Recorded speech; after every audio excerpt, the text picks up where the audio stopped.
The next voice you hear may change your life forever.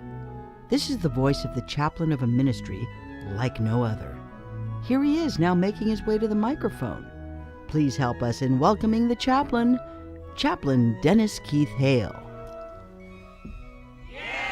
Hi again, and glad of it. Ladies and gentlemen, I'm Chaplain Dennis Keith Hale, and I'm here at the Lighter Than Air Ministries in Cotati, California. Thanks so much for joining us. You know, holidays are stressful times, whether they're in the winter when you're in the home or here in California where you can get out for the holidays. And it's because they bring people into our life from our past. And we sometimes fill that with the music from our past to entertain these people from our past. And that can lead to an interesting holiday for everybody, because the music, of course, dredges up different memories for different people. And that's why oldies but goodies can be dicey. Some people fell in love to the music. Some people learned to hate during the music. I know one person who asked me, Chaplain Hale, I said, Chaplain Hale, what kind of person were you in the 60s? Well, I had to tell him that I had a major reformation in 1970, but I thought back to how music had helped me then.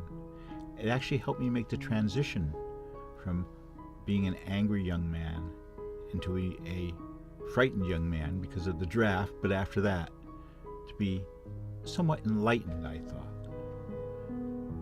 My college education didn't do me any worse. I learned a lot about life and a lot about people from books, believe it or not. Because as I've tried to apply that knowledge as I've gone through my life, I realized a lot of it's spot on. I'm glad I read those books, particularly the ab psych books, huh?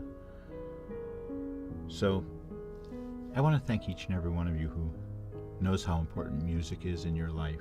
The letters I receive each week, the emails I receive, telling me how music, in a time of very personal stress, has pulled you out of it, how music has been so important to you. That our CD challenge, our CD challenge is very popular, and that's where you play every CD from the first one you think you got right to the last one you bought.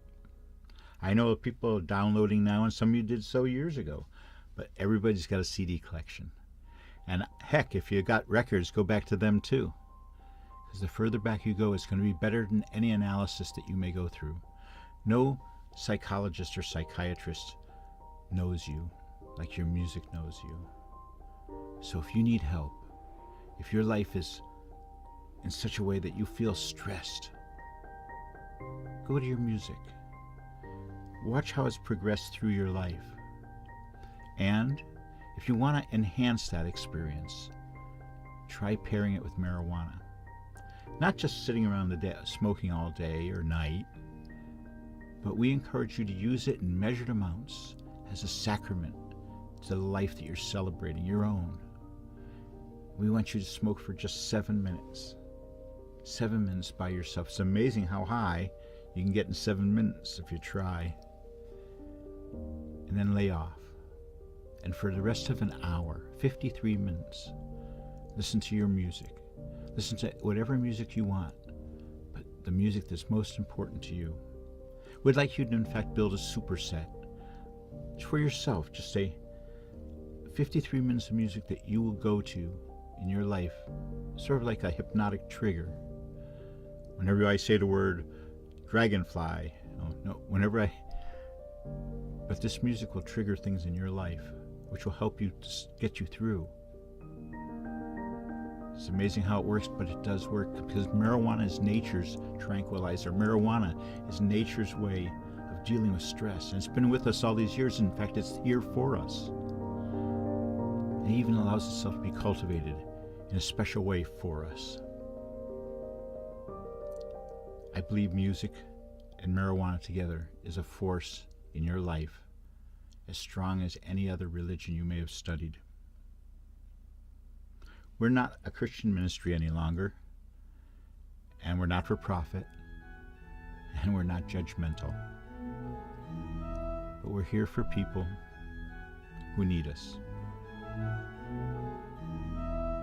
On that I want to say, as we always do, as you go through your life, I hope that when you need it the most, that you find mercy And when it's your time to go, I hope that you'll go with grace. Good night, and thank you very much. Thank you. And with that, we reach the end of another of the podcasts from the Lighter Than Air Ministries as part of our series, The Spiritual Side of Cannabis. Until next week at this same time, Chaplain Hale and all of us here at the Lighter Than Air Ministries wish you all our best. And if you must go, may you go with grace. Good night.